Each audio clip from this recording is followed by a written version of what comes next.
Hello, thank you for joining me. Today I'd like to share about reverse candles. First, let's use a little Palo Santo.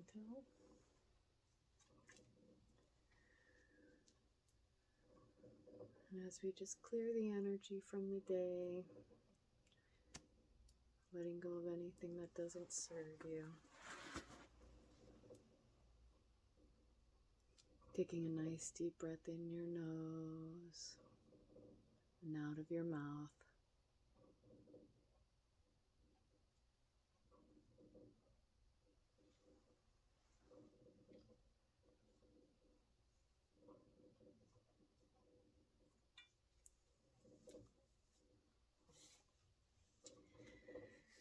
So today, reverse candles. Reverse candles are great for releasing energy, letting go or banishing energies that don't serve you. You can even take that a step further if you feel like there has been intentional energy sent towards you that isn't nice. You can also utilize candles for that. And there's different ways to do reverse candles. Tonight we're going to talk about a very simple way. And generally you use either a red candle, a black candle, or a half and half red with black candle. And the black, of course, is always about releasing that yin energy, that shadow self, the letting go, the things that we kind of tuck away. But we also associate that with, negative things or things that don't serve us. So, and the red helps to attract back. It can also be clearing. I personally think of it as that fire that burns away the things that don't serve us, but also ignites the things that we want to replace in that space. Because when we, get rid of the old, it's time to bring in things that are new.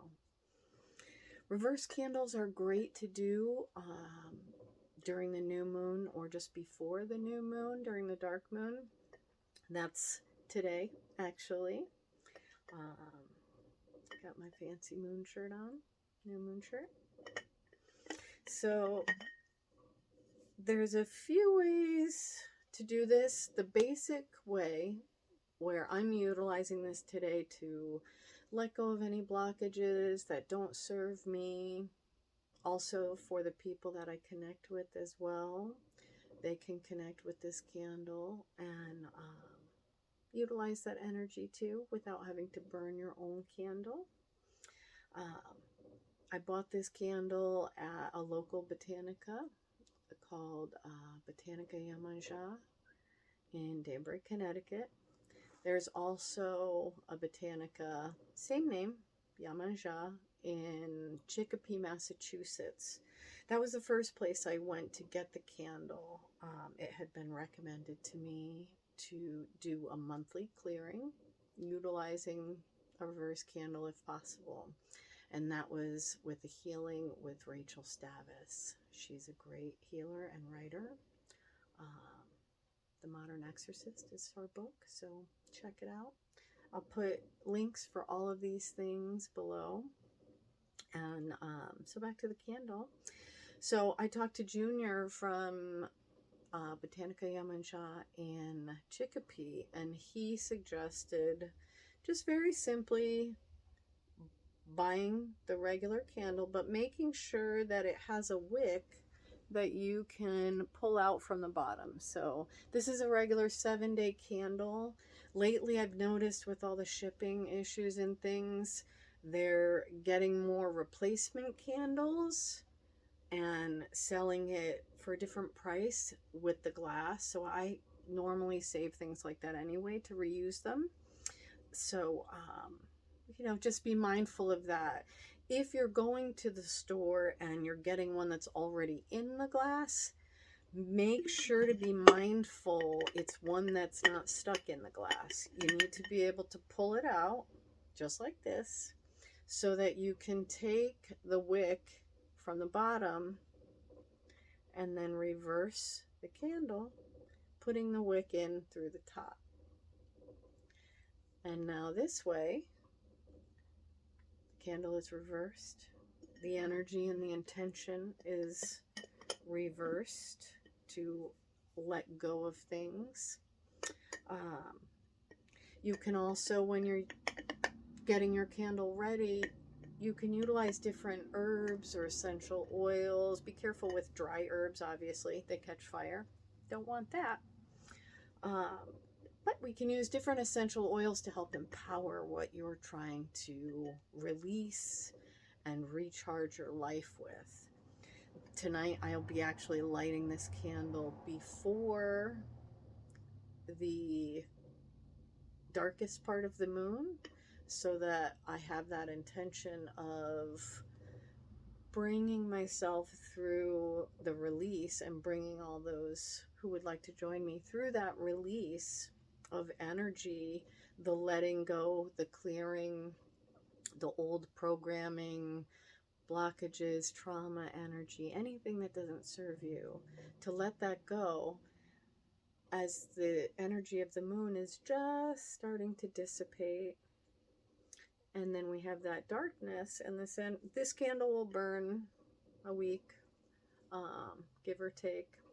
So at 10:57 Eastern time, if I'm not mistaken, it's June 28th, 2022. The moon will pass that dark period and start going into the crescent moon phase, the new moon phase. So starting the increase of that energy, the building of that energy.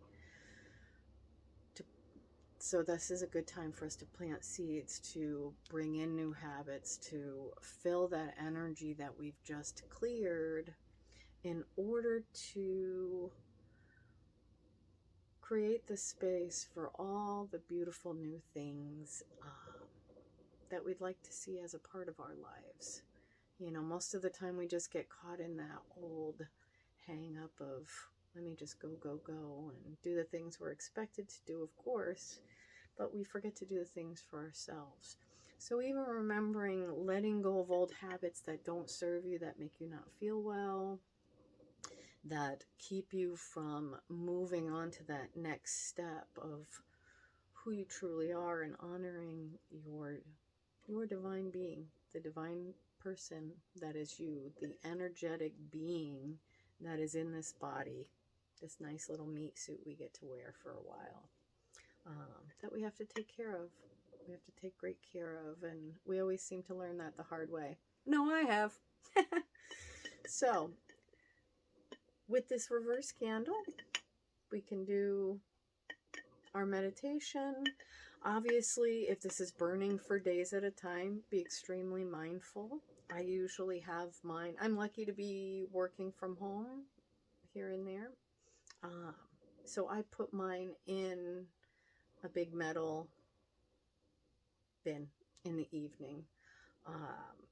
Or if I do have to run an errand or something like that. Some people aren't very worried about that. I try to be extremely cautious of not leaving candles burned. If you are concerned, I would suggest snuffing the candle out, which is probably really the only way to still keep the energy going, and light it right when you get back in. You know, when you're blowing the actual flame out, you're blowing out some of that energy that you've put into the candle. So, just to recap, very simple. When you go to buy, make sure the candle can come out of the glass, and then you may want to hold on to that glass afterwards and clean all the wax out so that you can utilize it again, and maybe just buy a refill. And you just very easily take the little silver part here and give it a pull. You can take the wick out, place it into the other end very easily. You can see that's the top of the candle. We put it right in there. You would dress it with any oils. that you want. Again, don't go too crazy with the oils either. You don't want like a big puddle, then it'll make too much of a flame also. But just some drops in your hand maybe, and rub them on the candle. Then you can place that in, and then create a nice space for yourself. Before you light your candle, make sure that you've surrounded yourself with white light, or burn some Palo Santo or sage to help clear the energy and create a sacred space for yourself, something where you feel protected. And then sit for a moment, charge your candle with the energies that you are intending for this candle to ignite for you, and then light your candle. And maybe keep an eye on it, watch how it burns, how long it burns. I've noticed certain times when I have a lot of things to clear, or if I'm feeling very heavy, it'll sometimes almost look like it's gonna go out and it's not gonna keep burning, and then it'll get past a certain point and burn like crazy. Other times it just burns right through, nice and evenly. So sometimes you can get some feelings or some insight into what you have going on, or how easily your energy is shifting through these things. So thank you so much for joining me. If you'd like to learn more about working with the moon's energy, candles, energy work, Reiki, you can contact me. My name is Trisha Huszka, owner of Thunderbird Therapeutics and OB Massage. I appreciate you stopping by, and thank you so much.